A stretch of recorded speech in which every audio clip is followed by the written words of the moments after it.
certo? Então, vamos agora para segunda-feira e vamos estudar aqui as últimas palavras do Evangelho de João.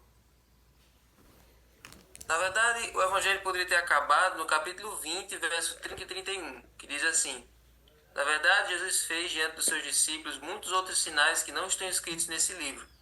Estes, porém, foram registrados para que vocês creiam que Jesus é o Cristo, o Filho de Deus, e para que, crendo, tenham vida em seu nome. Poderia ter acabado aí. Só que João decidiu contar mais alguns episódios, mais alguns detalhes. Contou da pesca, lá no Mar da Galileia, Jesus aparecendo para os 7 discípulos, e contou o diálogo com Pedro, que foi o que a gente viu ontem. E naquele diálogo com Pedro, Jesus perguntou 3 vezes se Pedro amava, para que 3 vezes Pedro declarasse publicamente o seu amor, a sua ligação por Cristo. E ali, naquele momento, Jesus restaurou o caráter dele e o perdoou. Mas aí o finalzinho a gente não leu ontem. O finalzinho dessa conversa, desse diálogo com Jesus. Depois de Jesus perguntar a terceira vez, e Pedro se emociona. E aí Jesus diz, apacente as minhas ovelhas.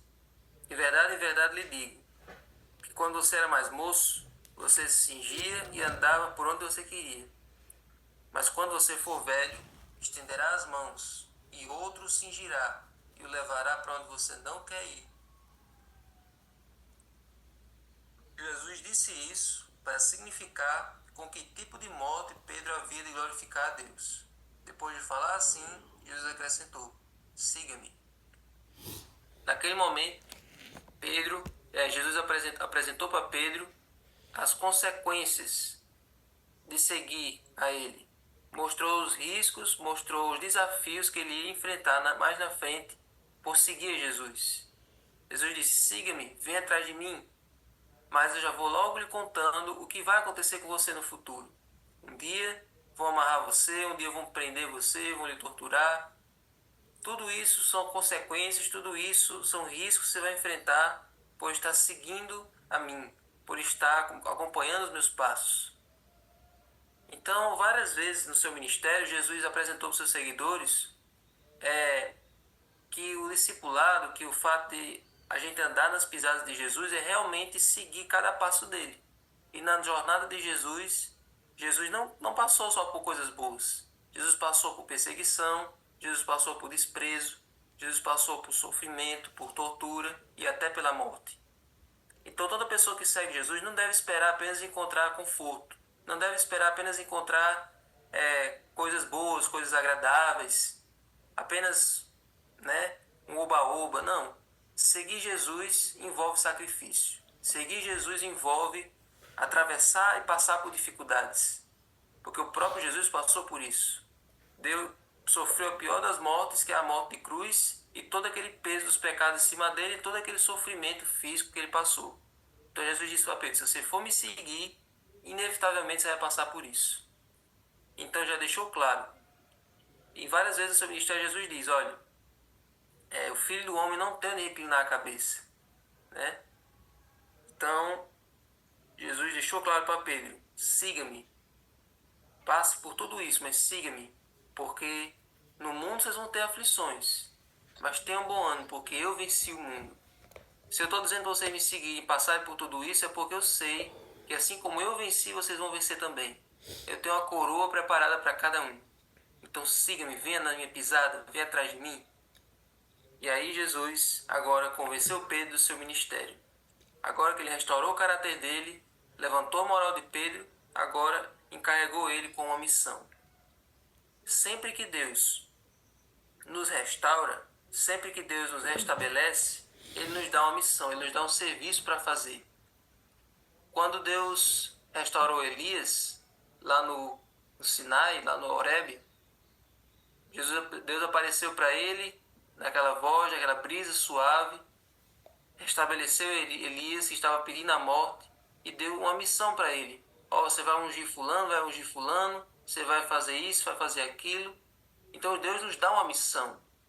Deus nos restaura não para ficarmos parados, não para ficarmos apenas ociosos. Quando Deus nos restaura, quando Deus nos devolve a felicidade, quando Deus nos cura, Ele nos dá uma missão. Você foi curado, agora vai curar os outros. Você foi restabelecido, ajuda a restabelecer os outros. Assim como eu levantei você, eu vou usar você como um instrumento para levantar a vida dos outros também. A missão, ela é terapêutica. A missão, ela ajuda a curar você e principalmente curar o outro. Então as pessoas que não estão envolvidas na missão, infelizmente, elas estão perdendo muita coisa. A missão, ela nos restaura e restaura a vida dos outros também. Agora, depois de Jesus dizer tudo isso, Pedro agora vai se incomodar com João, porque João estava por perto ali, e aí Pedro agora vai ficar, ó, o verso 20. Então Pedro, voltando-se, viu que o discípulo a quem Jesus amava vinha seguindo. Esse discípulo era o mesmo que na ceia havia se reclinado sobre o peito de Jesus para perguntar: Senhor, quem é o traidor? Então, o discípulo que se reclinou no peito de Jesus era o mesmo discípulo que estava ao pé da cruz e cuidou de Maria, e é o mesmo escritor desse livro. Ele é o apóstolo João. Então, João está ali por perto. João presenciou todo esse diálogo de Jesus com Pedro. E aí Pedro perguntou: Senhor, e quanto a este? Você vai passar por tudo isso que eu vou passar também? Porque o Senhor falou só de mim. O Senhor disse que eu vou passar por dificuldades, vou passar por sofrimentos, mas e João? O que vai acontecer com João? Aí Jesus diz: se eu quero que ele permaneça até que eu venha, o que você tem com isso? Quanto a você, siga-me. Se eu quiser que ele permaneça, que ele fique vivo até a minha volta, isso der da sua conta, faça o seu trabalho, siga-me. Aqui surge um mal entendido entre os discípulos de que Jesus, né, de que João não morreria, de que João ia sobreviver até até a volta de Jesus. Por isso, na igreja surgiram várias pessoas que espalharam essa teoria, e à medida que João ia envelhecendo e ia morrendo, o povo ficou na expectativa: não, antes de João morrer, Jesus vai voltar. E depois que João morreu, ficou um bocado de gente assim: e agora, cadê que Jesus não vai voltar? Mas João deixou claro no seu livro, até porque, não sei se vocês sabem, que o Evangelho de João foi o último livro a ser escrito da Bíblia. Foi depois de Apocalipse. Foi depois que João voltou de Patmos, já estava já nos finalmente, já estava lá bem velhinho, aí ele escreveu o Evangelho de João. Então ele escreveu o Evangelho de João e ele já estava quase com mais de 100 anos, se eu não me engano, e ali ele escreveu e disse assim: gente, Jesus disse isso para mim, mas não é literalmente, não quer dizer que eu vou ficar vivo até a sua volta. Então não fiquem criando falsas expectativas, porque isso foi mal entendido. Na verdade, o que Jesus disse é o seguinte: se eu quiser que ele fique vivo até que eu venha, o que isso importa? Não é que ele vai me deixar vivo, é que se ele quisesse me deixar vivo, não tem importância para os outros. Cada um deve seguir a sua jornada com Jesus e não precisa ficar dependendo do outro. E essa é a lição que Deus quer tirar para nós. Tem gente que tem a sua salvação atrelada aos seus pais. Ah, se meus pais buscam, se meus pais eles são consagrados, eu vou na garupa deles. Ah, se minha esposa é consagrada, ou se meu marido é consagrado, se meu marido ele estuda, se meu marido é aprofundado, se minha esposa ela busca Deus todo dia, então já que eu estou junto com ela, eu não preciso estudar também, basta eu ir na garupa dela. Ah, então não vá na garupa de ninguém. Você precisa ter o seu relacionamento pessoal com Deus. Você precisa ter a sua comunhão individual com Deus. A sua busca deve ser singular. Não deve ser baseado na sua família ou na igreja que você está. Ah, minha igreja é uma igreja fervorosa.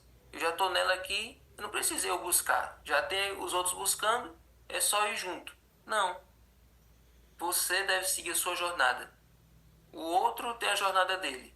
Você que deve seguir Jesus. Você que deve carregar a sua cruz e seguir Jesus. Então, essa é uma lição que nós podemos aprender dessa história. Cada um deve seguir e fazer a sua jornada com Cristo, para que um dia Ele tire a cruz das nossas costas, tire a cruz e nos substitua por uma coroa na nossa cabeça. Essa é a certeza de que no final da trajetória, um dia, depois da luta, vem a coroa. A recompensa é certa e boa. E atrás nós nunca mais voltaremos. Amém. Para trás nós nunca mais olharemos e para trás nós nunca mais voltaremos. O mundo fica para trás e Jesus fica na frente.